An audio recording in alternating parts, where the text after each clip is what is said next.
నమస్కారం. ఈరోజు NGOs day. NGOs day అంటే నాన్ ప్రాఫిటబుల్ ఆర్గనైజేషన్స్. ఈరోజు ప్రపంచంలో అత్యధికంగా ఎన్జిఓస్ ఉన్న దేశం ఏంటంటే అమెరికా. ఆ తర్వాత మన భారతదేశం. భారతదేశంలో ఎన్జిఓస్ నాన్ ప్రాఫిటబుల్ ఆర్గనైజేషన్స్ అనేక మంది స్వచ్ఛంద సంస్థలు స్థాపించి ఆ యొక్క స్వచ్ఛంద సంస్థల ద్వారా ప్రభుత్వము అన్ని కార్యక్రమాలని చేయటం అంటే కష్టంగా ఉంటుంది. ఎందుకంటే భారతదేశంలో దాదాపు 150 కోట్ల మంది జనాభాకి ప్రభుత్వము ఏదైనా ఒక సహాయ సహకారాలు అందించడం అంటే కష్టం. కాబట్టి దయగల దాతల యొక్క సహకారంతో ఎన్జిఓస్ ఈ యొక్క స్వచ్ఛంద సంస్థల వారి యొక్క సహాయ సహకారంతో అనేక ప్రాంతాల్లో సేవా కార్యక్రమాలు నిర్వహిస్తూ ఉంటారు. ఈ యొక్క సేవా కార్యక్రమాలను నిర్వహించడానికి ముఖ్య ఉద్దేశం అంటే ఒక్కొక్క వ్యక్తికి ఒక్కొక్క ఆలోచన లేదా ఒక్కొక్క హ్యాబిట్ అనేవి ఉంటాయి. కొంతమంది వ్యక్తులు వ్యాపారం చేస్తారు, కొంతమంది ఉద్యోగం చేస్తారు, కొంతమంది రాజకీయంలో ఉంటారు, కొంతమంది వారి వృత్తుల్లో వాళ్ళు ఉంటారు, కొంతమంది ప్రజాసేవ చేయాలని ఒక ఉద్దేశంతో సమాజానికి మనం ఎంతో సహాయ సహకారాలు అందించాలి.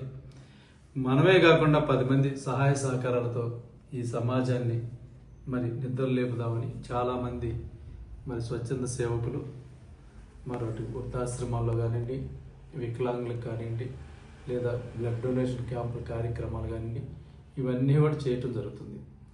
కానీ ప్రభుత్వం వారు స్వచ్ఛంద సంస్థలు నడుపుతున్న సంస్థలకు ఎటువంటి సహాయ సహకారాలు లేవు. ఎందుకంటే ఫర్ ఎగ్జాంపుల్ ఈరోజు ఒక తుఫాన్ వచ్చినా, లేదా ఒక అగ్ని ప్రమాదం జరిగినా, ఒక రైలు యాక్సిడెంట్ జరిగినా, లేదా ఒక బస్ ప్రమాదం జరిగినా, ఎవరికైనా రక్తం కావాలన్నా కానీ ముందుకు వచ్చేటువంటి వ్యక్తులు స్వచ్ఛంద సంస్థల్లో ప్రతినిధులు కానివ్వండి లేదా మెంబర్స్ కానివ్వండి వస్తారు. ప్రభుత్వం నుంచి స్వచ్ఛంద సంస్థలు ఏమీ కోరుకోవట్లేదు. ఏదో జీతాలు ఇవ్వండి, లేదా స్థలాలు ఇవ్వండి, బిల్డింగ్లు ఇవ్వండి అని కోరుకోవట్లేదు. స్వచ్ఛంద సంస్థలు ఏం కోరుకుంటున్నాయంటే మమ్మల్ని ఒక స్వచ్ఛంద సేవకులుగా గుర్తించి ఒక ఐడి కార్డు ఇవ్వండి.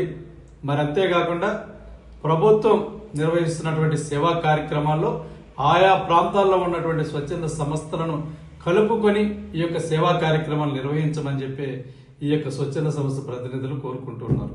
కాబట్టి ప్రభుత్వం గుర్తించి ఈ స్వచ్ఛంద సేవకుల్ని అందరికి కూడా ఒక ఐడి కార్డు ఇచ్చేసి వాళ్ళని కూడా ప్రభుత్వంలో భాగంగా చేసి ఈ యొక్క సేవా కార్యక్రమాలు కొనసాగించాలని ఈ సందర్భంగా తెలియజేయడం జరుగుతుంది. ప్రభుత్వం వారు రీహాబిలిటేషన్ సెంటర్స్ అనేక నిర్వహిస్తుంటుంటారు.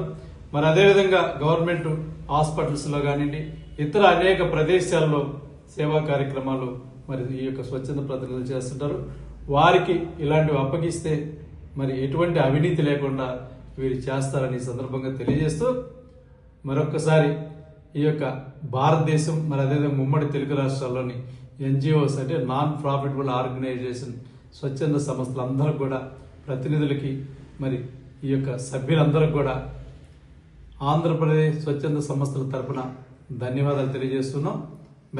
ఈ యొక్క నా పేరు తమ్మినేని పాండు. నేను ఆంధ్రప్రదేశ్ స్వచ్ఛంద సంస్థల ఐక్యవేదిక అధ్యక్షుడు.